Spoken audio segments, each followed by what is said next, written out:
Hey guys, I'm actually back for a midweek one because I was actually asked to do a book review.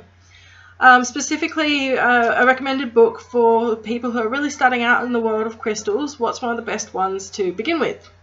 So, I'm kind of biased because this is actually the book that I started out on, but I know that there's a couple of really good reasons why I think this is actually excellent for people who are first starting off with crystals. So, this is Cassandra Eason's Crystal Bible. Now, this is actually the old version. It's got a much more updated cover. It went from being called the New Crystal Bible, now it's called the Complete Crystal Bible. And really awesomely, some of the typos have gone, which was a really kind of cute aspect of it. But yeah, there's a couple of reasons why I think that this one is really the awesome one to start out on. For one, it is actually color-coded. So if you've got a mystery blue crystal, you can kind of just toddle onto the blue section and you've got all your pictures to sort of start going by then. Kind of a cool thing to start out with. Also, in the back, there is a handy dandy ailments list. I found this really useful to sort of go through, and it's alphabetical order, everything like that. So say you want to look up asthma, hey, it's kind of right there sort of thing. Obviously that's not exhaustive for how many different ailments and bits and pieces that there are in the book, but it's a really good place to start out when you're not really going to sit down and work cover to cover. I have actually read this cover to cover quite a few times, but still. Other than that, kind of your typical index, everything like that. Some good information about especially like birth month crystals. I never remember that kind of stuff because I don't really do the whole zodiac thing. Really good for like a reference, quick reference, things like that. Different crystals for different uses. It also really covers crystal divination, which is something that's really cool.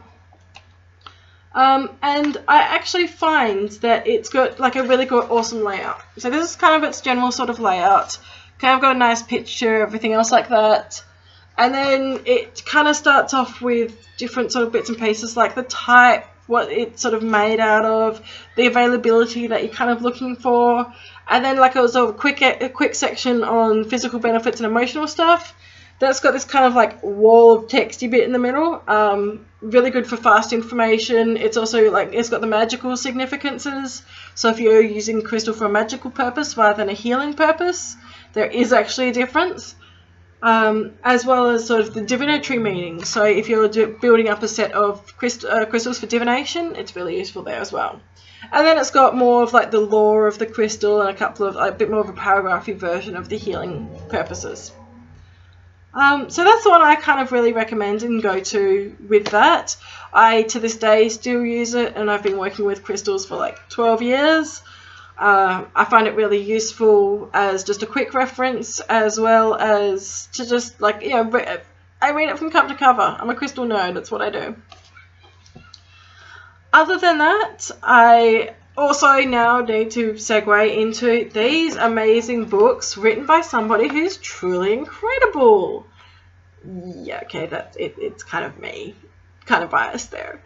So these are the books that I've actually written. They're more like little quick reference booklets. I absolutely kind of adore them because, okay, this is my short crystal companion. It's got 50 sort of general use crystals, some of the most common, everything else like that. And no pictures, just information. Yeah. So, it's cute. Look, cute little thing. So there's an index at the back. They are all grouped by crystal families, so there's a bit of an extra information on that. So I kind of cover like the quartz family, the aventurine family, and then the little dudes in between. That's my short crystal companion. I'm actually writing the second one up as we speak. Then I also have the animal crystal companion. Actually recently sold this little guy in the front. So this is my animal crystal companion. I found that there was really an area that was lacking as far as animals with crystals. Cassandra Eason's actually awesome. She wrote a lot of that into her book. And then there was other bits and pieces like that. So I wrote the animal crystal companion. I have actually included a lot of information in this, like specifically all about healing animals, connecting to animals, everything like that. And also included the hardness of every crystal. That's kind of important because if you're wanting to put your crystal into water, especially like your pet's water, you don't want to be poisoning them. A lot of crystals will break down in water. A lot of crystals have nasties in them. You don't want to do that. So I've kind of written in that. I've written in some information about how you can use your animals with your crystal. Use your crystals with your animals. Preparing crystals for animals, everything else like that. So yeah, that's my kind of like rough little one. It's also, I spent a lot of time going through and actually organizing it alphabetically. Really tough when you're my brain. So yeah, that's my not so subtle segue into my animal, my crystal books. They're actually available for $10 each. Hint, yay, that would be awesome. Yeah, so they've been selling really well. I actually have had them printed grassroots style. I don't have a publisher or anything like that. I do this all myself, which is why I kind of have to segue into that stuff. Alrighty guys, so next week I'll hopefully maybe do another book review if you all think this is kind of interesting. Other than that, I will see you guys on the weekend for my sort of Sunday video. Can't even tell you what I'm covering yet. We'll see what comes up out of my brain. We'll see what questions come up. But yeah, bye!